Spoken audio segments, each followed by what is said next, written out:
సాక్షి ప్రేక్షకులకు నమస్కారం. పాట గురించి, పాట వెనుక కథ గురించి ఇలా మీతో పాట సంగతులు పంచుకోవడం చాలా ఆనందంగా ఉంది.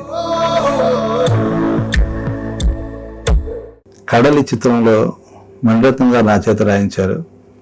అది గుంజుకున్న ఈ చిత్రంలో ఆ కథానాయిక పాత్ర కానివ్వండి, కథానాయకుడి పాత్ర కానివ్వండి చాలా విలక్షణంగా కనిపిస్తూ ఉంటాయి. వీరిద్దరూ కలిసినప్పుడు ఆ అమ్మాయికి అతని మీద ఏర్పడే ఆ భావాలు, ఆ అనుభూతులు ఎలా ఉంటాయో చాలా లలితంగా చెప్పాల్సిన సందర్భం అది.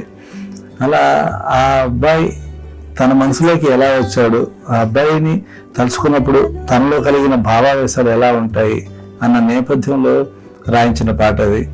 మీరు చూస్తే ఇందులో అంటే ఒక అమ్మాయికి ఒక అబ్బాయి మీద ప్రేమ కలిగినప్పుడు తన లోకం, తన ధ్యాస అన్నీ అతనే అన్న ఒక విషయాన్ని ఒక చిన్న చిన్న మాటల్లో, ఒక చిన్న ఆ ఫోక్ టచ్తో ఇస్తే బాగుంటుంది అన్న ఆయన సూచన మేరకు రాసిన పాదాలు మీరు చరణాల్లో గమనిస్తే గువ్వే ముసుగేసిందే రావాకే కునికిందే. రెండో చరణం చూస్తే కూడా ఎంగిలి పడనే లేదే, అంగిలి తడవనే లేదే.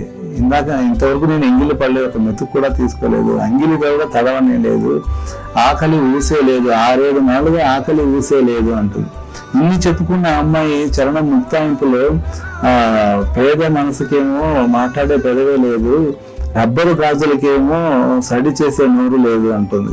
అంటే నేను రబ్బరు గాజు లాంటి దాన్ని, నాకు సడి చేయడం చేసే ఆ నోరు కూడా లేదు, ఆ చొరవ కూడా లేదు అని ఆ అమ్మాయి చెప్పుకోవడం ఈ పాటలు మీరు గమనించవచ్చు. అంతవరకు మణిరత్నం గారికి వేటూరి గారు ఎన్నో చిత్రాలకి రాయడం, అంటే ఈ కడలి చిత్రం ముందు వరకు ఆయనతో రాయించి అంత గొప్ప రచయిత, అంత గొప్ప భావాల్ని ఆయన చవి చూసిన దర్శకులు నా చేత కడలి చిత్రంలో అన్ని పాటలు రాయించడం, ముఖ్యంగా ఇలాంటి భావాల్ని ఎక్స్ప్రెస్ చేసే స్వేచ్ఛని కూడా మాత్రం నాకు దక్కిన గొప్ప అదృష్టంగా నేను భావిస్తాను.